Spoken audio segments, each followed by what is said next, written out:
Governor house पे कब्जा Yazid का, फुरात पे कब्जा यजीद का, लश्कर पे कब्जा यजीद का, पानी पे कब्जा यजीद का, सिक्के और सल्तनत पर कब्जा यजीद का।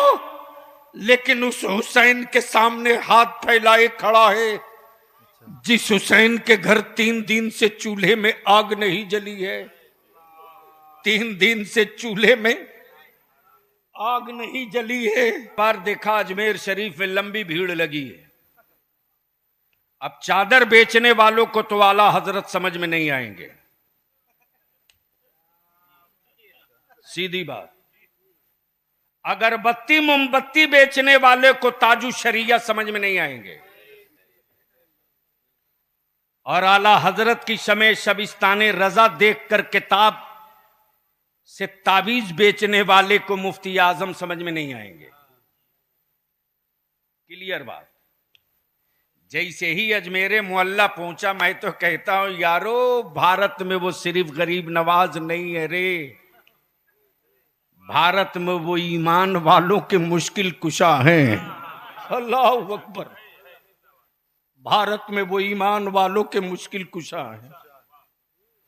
जब जब ईमान वालों पर कोई जुल्म का बादल मंडराता है तो हिसाब किताब वहीं कर दिया जाता है। जहन को थोड़ी देर के लिए हाजिर रख।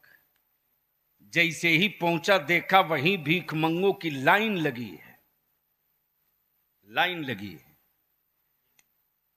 चमचमाती स्कॉर्पियो से भाई हाजी रफीक साहब, भाई शोएब अंसारी साहब, मुफ्ती सफीउल्लाह साहब, नदीम रजा फैजी साहब, मौलाना मकबूल साहब, ये पूरी टीम उतरी। जैसे ही चमचमाती स्कॉर्पियो से खूबसूरत लिबास में देखा, सारे भिखमंगे दौड़ पड़े। मैं खड़े खड़ा किनारे देख रहा था। एक भिखमंगे का हाथ पकड़ के मैंने पूछा कि हर आने वाले से मांगते हो, कभी अपनी बिरादरी से भी मांगे हो?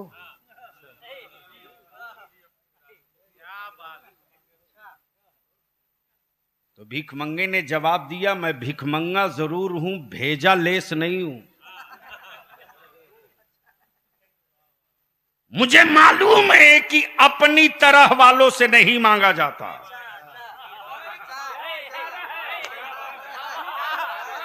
बोल यार, बोल यार।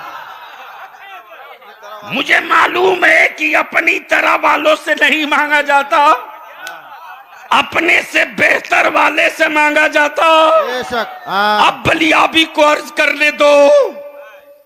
गवर्नर हाउस पे कब्जा यजीद का, फुरात पे कब्जा यजीद का, लश्कर पे कब्जा यजीद का, पानी पे कब्जा यजीद का, सिक्के और सल्तनत पर कब्जा यजीद का। लेकिन उस हुसैन के सामने हाथ फैलाए खड़ा है जिस हुसैन के घर 3 दिन से चूल्हे में आग नहीं जली है। 3 दिन से चूल्हे में आग नहीं जली है। वो वक्त का हुक्मरां हथेली फैलाए खड़ा है, हुसैन दे दो, दे दो। जवान बेटा मदीने लौट जाएगा, हाथ दे दो। तेरी औलादों को कोई जख्म न लगेगा, हाथ दे दो। तेरे बच्चों पर पानी बंद न होगा, हाथ दे दो। तेरे खेमे न फूके जाएंगे, हाथ दे दो, दे दो। बलिया भी पूछता, आज भी उस बदजात की रूह से बता, सत्ता और हुकूमत पर तेरा कब्जा था, जिसके घर 3 दिन से चूल्हे में आग न जली, उससे क्या मांग रहा है? उससे क्या मांग रहा? तो यजीद आज भी कहने पर मजबूर है कि लकड़ी के तख्ते पर यजीद का कब्जा है, मुस्तफा की उम्मत के दिलों पर हुसैन का कब्जा है। नारे तकबीर, नारे। मौला हुसैन, आपने नाना के दीन की इमारत तामीर की, कब तक के लिए? बोल दो, अरे जोर से बोल। कब तक के लिए? नाना के दीन की इमारत की लाइफ कब तक के लिए? मधुपुर में देखा एक 8 मंजिला बिल्डिंग। मैंने पूछा नदीम बाबू ये किसका है? बोले ये अपार्टमेंट है, इसी में एक फ्लैट मेरा भी है। मैंने कहा पहले क्यों नहीं बताए? मैं किसान भवन या होटल में न ठहर के तुम्हारे यहां रुकता। इन्होंने जवाब दिया पैसा तो पेमेंट है लेकिन अभी चाबी नहीं दिया है। कब तक के लिए? सच यह है कि तकरीर सुनने वाले रहें तब ना समझ में आवे तो बोलना। पूरे मजमे में यूट्यूबर को ही समझ में आया तो सबको आ गया तो बोल दो या हुसैन या हसन या हसन या हुसैन या हुसैन। मौला हुसैन कब तक के लिए? इन्होंने जवाब दिया कि इस अपार्टमेंट में एक फ्लैट मेरा भी है, पैसा पेमेंट है, चाबी नहीं दिया। मैंने कहा जब सब फाइनल कंप्लीट है तो चाबी दिया क्यों नहीं? नंबर लाओ किसने बनाया है, देखता हूं कितना बड़ा दबंग है। नंबर दिया, फोन लगाया। मौला हुसैन नाना के दीन की इमारत कब तक के लिए? जैसे ही नंबर लगाया घंटी हुई, फोन उठाया। मैंने कहा मैं मौलाना बलियावी बोल रहा हूं, नदीम फैजी ने फ्लैट लिया। कहा जी सर। मैंने कहा पैसा पेमेंट है? बोला फुल पेमेंट। मैंने कहा फिर कुंजी क्यों नहीं देते? उधर से जवाब दिया कि अभी फिटनेस रिपोर्ट नहीं आई है।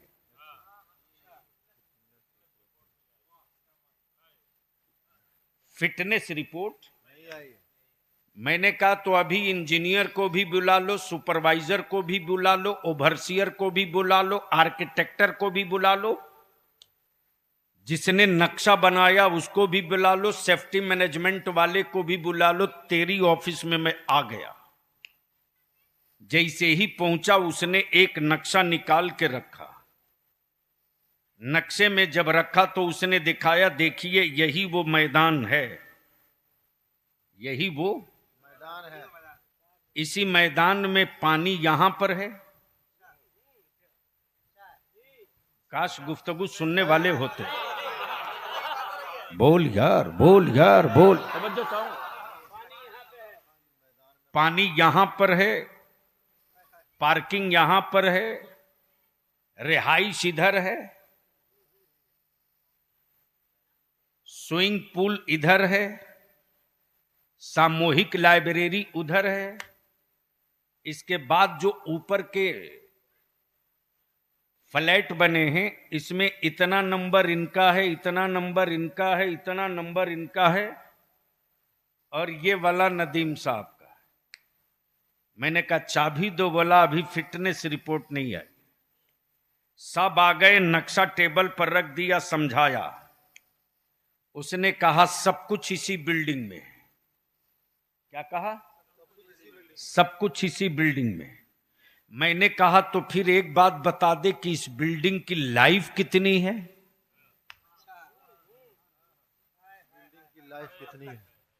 मौला हुसैन आपने जिस दीन की इमारत बनाई उसकी उम्र कितनी है? कब तक? इस बिल्डिंग की उम्र कितनी है? इंजीनियर बोल पड़ा कि जितनी ऊंची इमारत है उसी एतबार से नीचे पाइलिंग भी किया। जहां 40 mm का रड चाहिए वहां 40 mm का रड दिया, जहां 30 mm का छड़ चाहिए वहां 30 mm का छड़ दिया। जितने पर बीम बंधना था उतने पर बीम बांधा, जितने पर बेस बंधना था उतने पर बेस बांधा, जितनी सीमेंट देनी थी उतनी सीमेंट दिया, जितना बालू देना था उतना बालू दिया, जितनी गिट्टी देनी थी उतनी गिट्टी दी। मैंने कहा फिर इसकी उम्र बता। का मटेरियल की क्वालिटी के एतबार से, लोहे की मजबूती और जमीन की मजबूती के एतबार से इस बिल्डिंग की उम्र 100 साल, इसके बाद का कोई गारंटी नहीं, इसलिए कि 100 साल के अंदर अंदर लोहे को मिट्टी होने से कोई बचा नहीं सकता, सीमेंट को मिट्टी होने से कोई रोक नहीं सकता, पत्थर की गिट्टी को खाक में बदलने से कोई रोक नहीं सकता। मैंने कहा इस बीच में अगर जलजला आ जाए तो इंजीनियर जवाब देता, बिल्डिंग के तामीर के मटेरियल की क्वालिटी के एतबार से अगर 5 पॉइंट का जलजला आएगा तो बिल्डिंग हिल के रुक जाएगी, 5+ होगा, बिल्डिंग झूमने लगेगी, 6 हो जाएगा, बिल्डिंग तैरने लगेगी, इसलिए कि मटेरियल की लाइफ 100 साल। अब बलिया भी आलम में तसव्वुर में अर्ज करता, मौला हुसैन आपने जो नाना की इमारत दीन की इमारत जो बनाई है, इस इमारत की उम्र कितनी है? जवाब मिलेगा कयामत तक इस इमारत को कुछ होना नहीं है, इसलिए कि मैंने नाना के दीन की इमारत में बाजार का कोई माल नहीं डाला है, नबी के घराने का सारा माल डाल दिया। जिंदाबाद जिंदाबाद, अल्लाहू अकबर, अल्लाहू अकबर। या है बाहर का मैंने कुछ नहीं डाला है, सब नबी के घराने का पड़ा है, सब रसूल के घराने का पड़ा है। मेरे अजीज, मेरे इमाम अहमद रजा से बड़ा आशिक अहले बैत कौन है धरती पे? ला।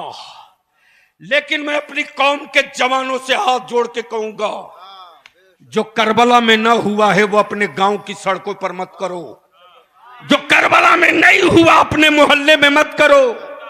अरे मनाओ, याद हुसैन ठोक के मनाओ, पूरी ताकत से मनाओ, और इतनी ताकत और अकीदत से मनाओ कि जिस रास्ते से तेरा काफिला गुजर जाए, गुजरने वाले की आंखें फटी की फटी रह जाएं, और कुफ्र को कहना पड़े कि जब गुलाम इतना अच्छा है तो इमाम कितना अच्छा रहा होगा, जब गुलाम इतना साबिर है तो इमाम कितना। वाह, नारे तकबीर। तो मौका मिलता है जहां तुम अपनी औलादों को फन्ने हिरफत का हर फन सिखा सकते हो, लेकिन जिस कौम के नौजवान लोहे की चूड़ियों का बोझ उठाने के आदी हों, उस कौम की औलादें कभी इस्लाम के लिए तलवार नहीं उठा सकती। और जिस कौम के बच्चों में नबी की सुन्नतें बचाने का जज्बा हो, उस कौम की औलादों को कोई काफिर आंख नहीं दिखा सकता। लोगों की तलवार की चमक से गर्दनें कट जाएं, ये कोई गारंटी नहीं, लेकिन नबी के आशिकों की चमक से कुफ्र हर दौर में कटा है, आगे भी कटेगा। शर्त यह है कि अपने आप को तैयार करो। आखिरी बात